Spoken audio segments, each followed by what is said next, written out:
Oh my God, इतने लंबे लंबे मैसेज किसको कर रही हो? अस्तगफुरुल्लाह, वो हैं? बस एक पैराग्राफ आया था, वो पढ़ रही थी। अच्छा ये बताइए, ये जब से आपने ऑफिस जाना शुरू किया है मोहतरमा, अपने नाना के लिए बिल्कुल टाइम नहीं है आपके पास?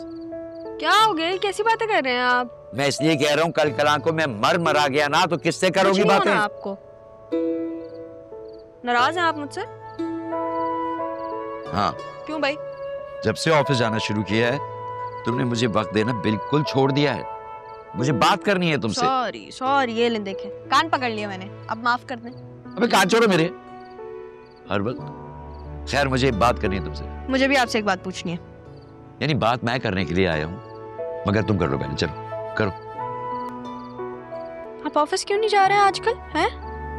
माशाल्लाह से तुम जाना शुरू हो गई हो, तुमने कारोबार संभाल लिया है, तो मैं ऑफिस जाके क्या करूंगा? नाना जान, मुझे एडमिनिस्ट्रेशन का काम आता है, कंस्ट्रक्शन का नहीं आता है। थोड़े दिनों में तुम्हें कंस्ट्रक्शन का भी समझ में आ जाएगा। मसला क्या है इसमें? और वो एक और बात पूछनी है, आपने अपना गारमेंट्स का काम बंद करके ये क्यों शुरू किया था? ना हौल वाला कुव्वत, ये तुम्हें उल्टी सीधी बातें कौन बता रहे भाई? जो भी बता रहे हैं वो मैं आपको बाद में बताऊंगी, आप पहले मेरी बात का जवाब दें। देखो बिजनेस के उसूल है यार, जिस बिजनेस में लॉस हो रहा हो उसको बंद कर दिया जाता है, नया बिजनेस शुरू कर लिया जाता है। मैंने यही किया बस। ना आपका तो बिजनेस अच्छा खासा चलता था। जिससे भी सुना है ना उसको अकल नहीं थी। अंदर की बिजनेस का हाथ तो हमें मालूम था ना, एक्सपोर्ट्स अच्छे हो नहीं रहे थे तो वो बंद कर दिया मैंने। चल, अभी के लिए आपकी बात को यकीन किया जाता है। अब तुम्हें एक बात बताओ, मैं तुम्हें तलाश करता हुआ तुम्हारे कमरे में गया था अभी, वहां तुम्हारे बेड पे स्केच बुक पड़ी हुई थी और उसमें बना हुआ था एक स्केच। वो किसका स्केच बनाया तुमने?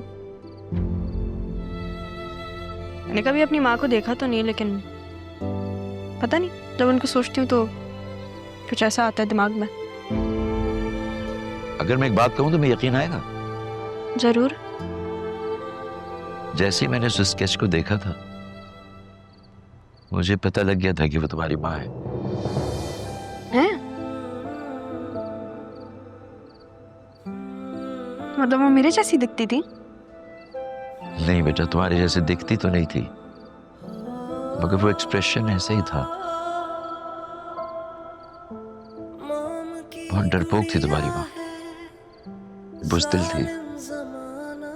शायद मेरे बाप को मेरी याद नहीं आती होगी कि क्या कर रही है मेरी बेटी, कहाँ है।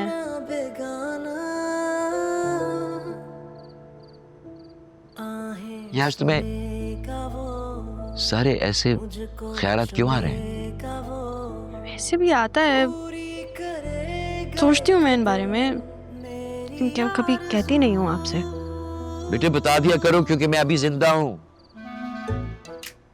कल को मैं नहीं होऊंगा तो किसको बताओगी? अस्तगफुरुल्लाह नाना जान, ये कैसी बातें करते हैं आप? अभी भी आप यही कह रहे थे। अब मैं आपको बता रही हूँ, थोड़े टाइम में ना आपके पास कोई बैठेगा भी नहीं, क्योंकि आप ऐसी बातें करते हैं। हाँ नहीं बैठोगी तुम, क्योंकि मैं तुम्हें तुम्हारी शादी करके 7 समंदर पार भेज रहा हूँ। क्या? शादी? कहाँ भेजना है? 7 समंदर पार कहाँ भेजने का इरादा है मुझे?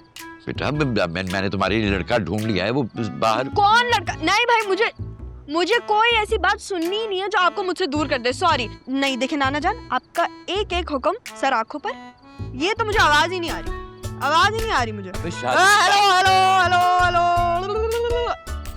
सबटाइटल्स नहीं है, सबटाइटल्स नहीं, आवाज नहीं आ रही, आवाज नहीं आ रही, आवाज नहीं आ रही।